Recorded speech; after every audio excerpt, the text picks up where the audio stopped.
You told me to start using some nutrition the way that I would during my marathon. I've had a tendency to start taking that late, and maybe there's not a cure-all for everybody. Maybe it varies person to person, but yeah. Sure.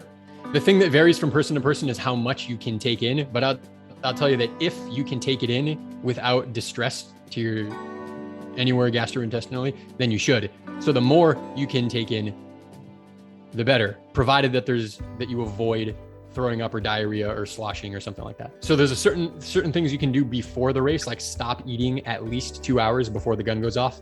So here's the prescription for you, right? No calories 2 hours before the race. And then once the gun goes off, no calories 20 minutes into the race. Or if you're really fast, 5K, that's like a really fast person, about 20 minutes. At that point, take your first piece of nutrition, about 100 calories, maybe 200.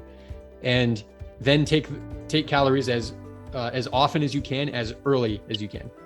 When you're running at a high intensity, I'd be impressed if you could take in 600 calories when you're running really hard. So you can though. Like realistically, I kind of don't like that word, but I'm going to give you what you're asking for here. You might shoot for 500 calories throughout the entire marathon, starting at 20 minutes in.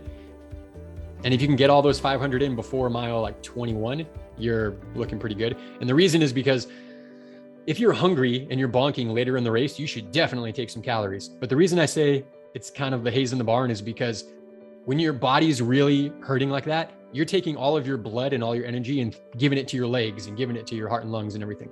And you're taking it away from your digestion. Digestion is not critical in that moment. So if you try to eat something when you don't have any blood to go to your stomach, for example, you could get sick. But early on in the race, when it's relatively easy and you're not in that much stress, you can eat and you can put the energy into digestion and actually absorb it. Something you eat, if you're hitting the wall at mile 22 and you eat a whole pizza, don't do that. You're probably not going to absorb almost any of it by the time you get to the finish line. With your training, take the nutrition during marathon pace runs or higher intensity runs. If you're doing really fast intervals or something, I don't know. But long runs, but oftentimes long runs are done slow. And so you're not shunting that blood away from your stomach as much. So you should eat on the long run, but it's most important to train your body to eat during kind of higher intensity, long tempo runs. So those quality days that you have on your schedule, throw in 100 or 200 calories there.